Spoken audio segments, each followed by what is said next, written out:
Hello my fellow pilgrims, Ira here, and this is video number 3, and we will be discussing what I have packed for my St. Francis pilgrimage this April 2025. So in front of you I have majority of the things I carried with me over the 26 days I did it, and I have 3 piles here. We're going to start with the star pile, the things which were absolutely essential for success and sometimes comfort of my long walks. A smaller pile is for things which are nice to have, but I would probably live without. I could live without. So the very big pile, and to be honest, it's a light pile, so I would prefer to have it. And the last one are a few things which I packed, carried the whole way, and absolutely certain that I could have lived without. So let's start on the positive, and let's start with the star pile. I'm going to begin with one of the biggest stars of this trip, and this is a backpack. It is a very light backpack, and what is even more important, this backpack was created specifically for women and our anatomy. So this one sits really nicely on your hips. It is very adjustable, and my only beef with this beautiful backpack is that it doesn't have a lot of places where I can put the phone or small items which I need to take out while I'm walking without putting this thing down. Yes, it does have pockets in the belt, but because they are where they are physically, I can't put things which can break because they are around my body. So for instance, even my glasses, which I would need to check something on my phone, would not be possible to store there. The same goes with for the phone. So this one is absolutely, yeah, take it. It has support, and it's not sitting, you see the smash, so it doesn't really touch your back, so there is some ventilation going on. Check it out if you ever decide that you need a new one. So that's star number 1. Star number 2 are the shoes. This is Altera. Obviously you see that they're quite worn out. I bought them new, and this is the condition. I mean, they are not ripped as my Solomon's last time I did that.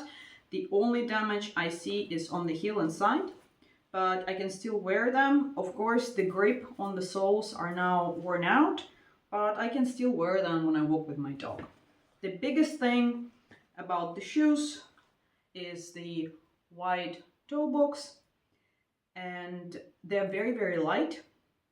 However, you need to be aware that because they're so light, and because this is a material which really make it very easy for the air to circulate, but on the other hand, that means that if you're walking in the high grass in the morning, they will soak and become immediately wet through in a matter of minutes. So that's a trade-off. I have a solution for that, quite an unexpected one, which worked. So I don't have any problems with them. They were sitting nicely on my feet. I do have orthopedic insoles inside, and that's also a debatable issue whether you need them or not. I decided to have them, not the original ones. So I am quite happy with these ones. They helped me to go through the whole thing. They didn't break down, and they carried me very nicely on the very uneven terrain when I was climbing. So this is number 2. Number 3, and I'm gonna feature that in my separate video with the tips about the general tips about this trip. But this is a filter by Katadyn. To be honest, that saved me so much weight because I wasn't carrying these big bottles of water. It is a controversial issue because if you don't have any water to clean, you have to carry water.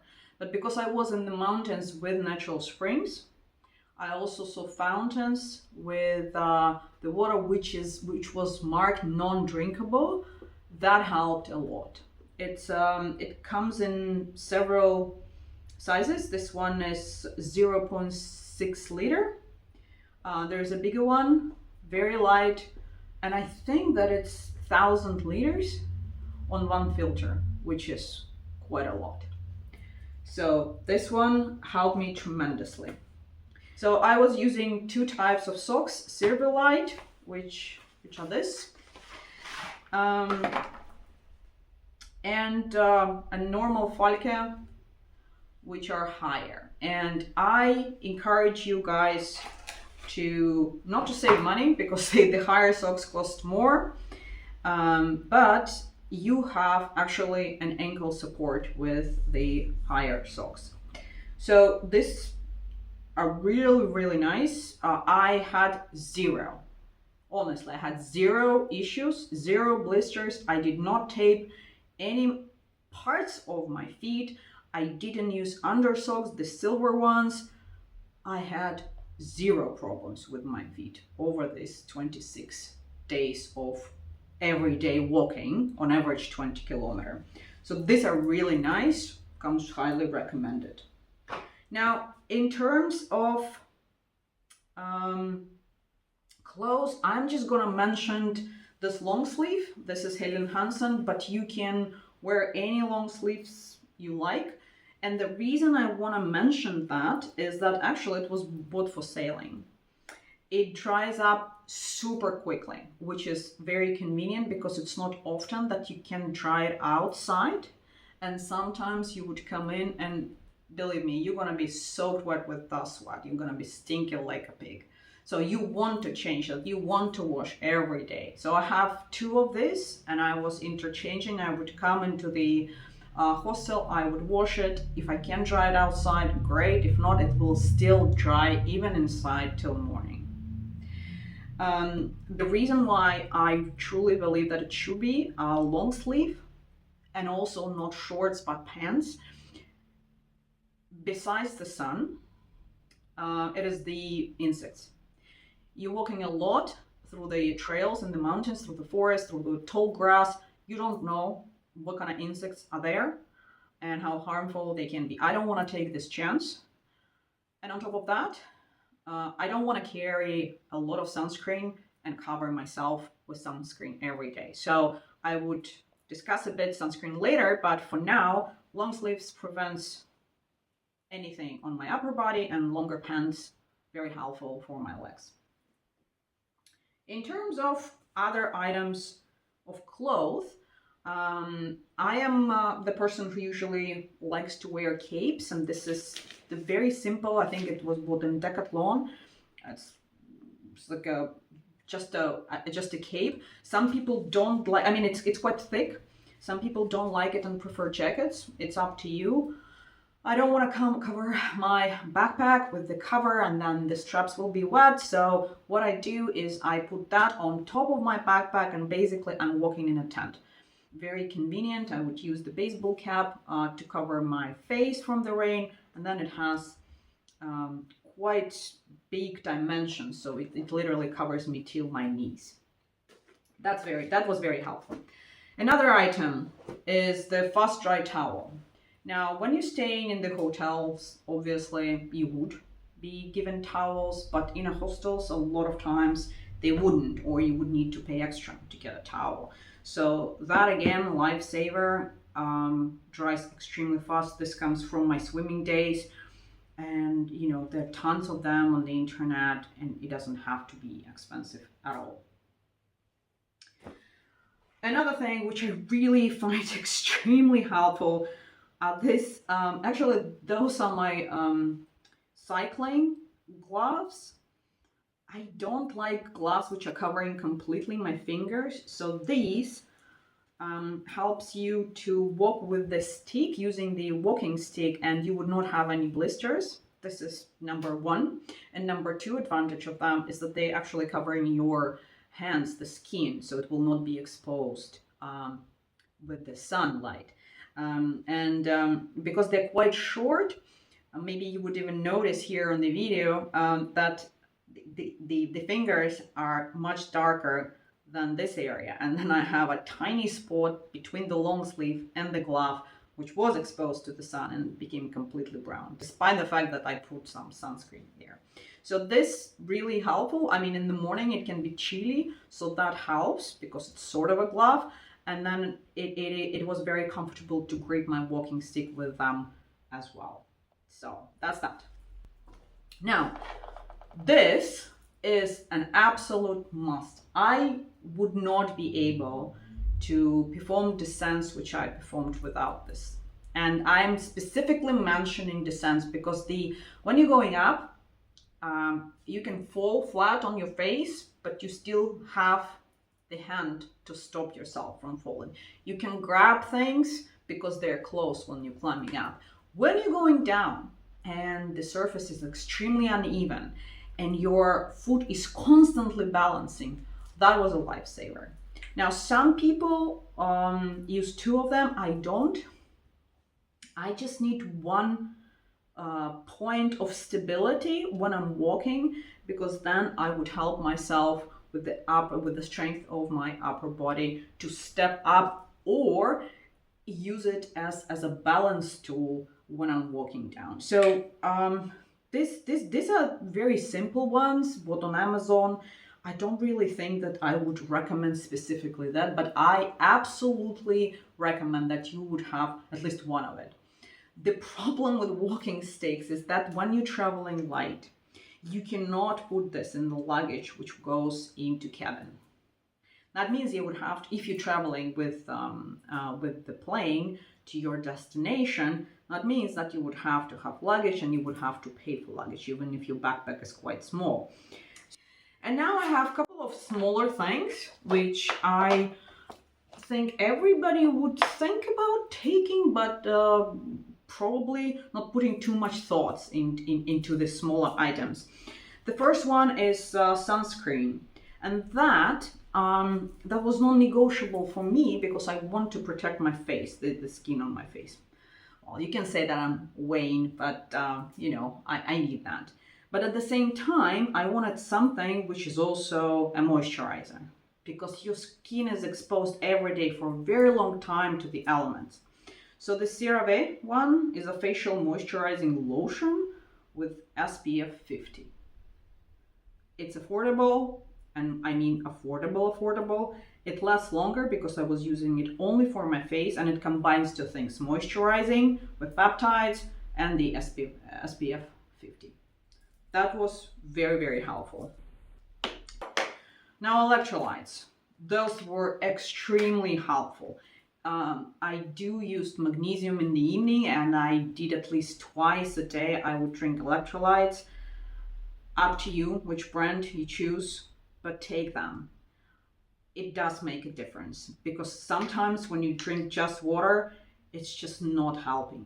You don't feel that you are actually hydrating yourself. That helped tremendously. I just want to feature this as a part of my medical kit, which was extremely small. I encourage you guys to think very personally about yourself and take the things which you would probably need. For instance, between me and my husband, we need completely different set of things as a medical kit. And that is an example. I am very prone to allergic reaction from the insect bites. So this, if I am bitten by a mosquito, I immediately apply the medicine, which will make sure that it's not going to be inflamed. In your case, it may be, you might be having sensitive stomach or something else. Just so be mindful about what you're taking and don't take too much. This is the next pile, which is nice to have. It helps in specific situations, and I would most probably take them again. The first one are very, very light and extremely cheap pair of slippers. This to be used in a hostel, and what's even more important, in the bathroom of the hostel. When I'm taking shower, I never step bare feet in the shower. hygiene. You don't know what was happening there, who was there. There were a lot of people there. I want to have my slippers on. These bags to make kind of like to put things in one place. Yeah, I would have different types of this. Some of them were mesh, some of them were closed.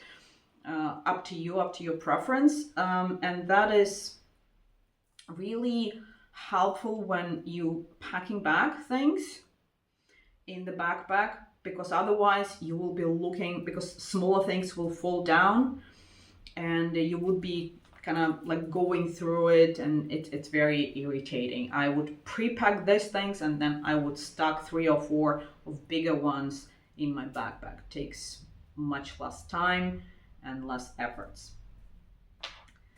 This are my pants for the rain, because even I have my poncho, my rain poncho.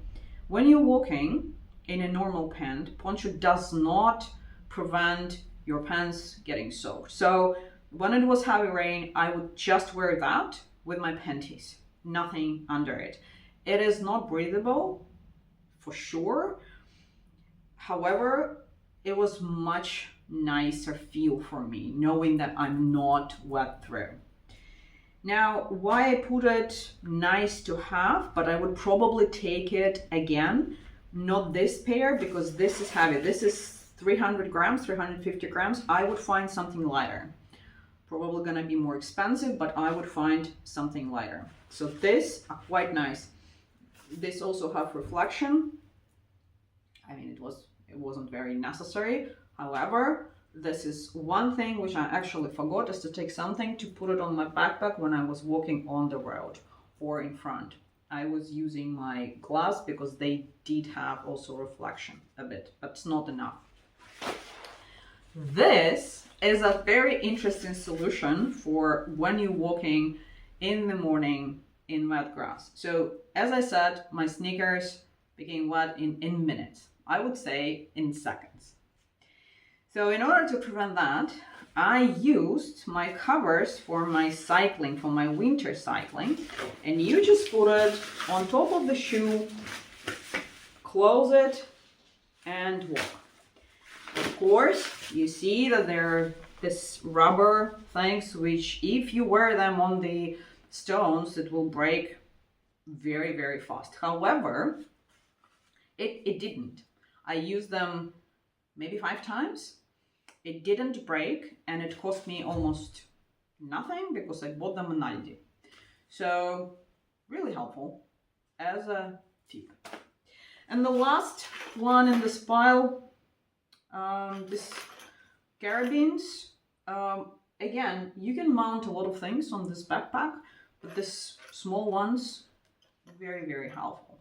Let's say you're changing into your sandals and you want to just put your shoes temporarily when you're walking, and you just want to mount your shoes on a backpack and not to put them in. That's very helpful. Yeah, I forgot this cup, and the reason I put it here is that some of the hostels did not have any cups. So that was my solution for making me morning coffee or warming up water or warming up noodles or anything. It's basically a pot for everything. Again, light, durable, convenient, also can be put just on the backpack with a carabine. Right, so now we're coming to the pile, which really was not useful at all and added up a lot of weight. Let me start with my sleeping bag. Since I did not have a very big budget, I have this sleeping bag which is really good till 4 degrees Celsius or 40 Fahrenheit. It's a solid backpack, but it weighed 1.1 kilo. And even the hostels, even the cheapest places I stayed, they had blankets. So instead of carrying that, next time I'm carrying like a small bed sheet and a pillowcase, which really helps. Much lighter, easier to fold. So that was just that weight. The second one was my instant food pack. I didn't take the whole 1.5 kilo. I took like a 1 kilo thing, but it was a 1 kilo. And yes, it is very helpful when you're ending up somewhere where you don't have the food you want, and it's a balanced one. You have enough protein in it and you have enough fat. So it's basically a meal substitute, but it's extremely heavy. So next time I'm planning to try the dehydrated food. That's already, you can see that that's already 2 something kilos. And on average, my backpack with water or without was around 10 kilos. So that would make it 20% less, and that's a lot.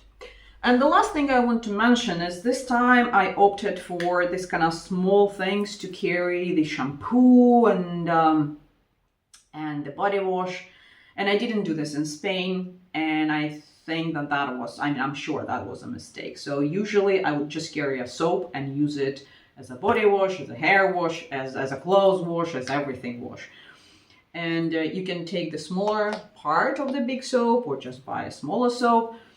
Anyway, that just added up some weight, not a lot, but I wouldn't do it anymore. As I said, one thing I completely forgot to take with me was this reflector, which you can put in front of you or in your back, behind you, on your backpack to notify cars. If you're going towards the traffic, so you will put it in front, and if the traffic comes from behind. And that was the case because I was walking sometime on the roads and the traffic sometimes was kind of active, so it would be more comfortable for me to know that I can be spotted from far away. So here it is, the things I wanted to mention. Again, my star pile, my nice to have pile, and really not so helpful and quite heavy things which I will not be bringing anytime soon on my European walks. Alright guys, again, that was Ida Hoyer, and that was the video number 3 about packing and what helped me, what didn't, and what was nice to have. Till next time, bye.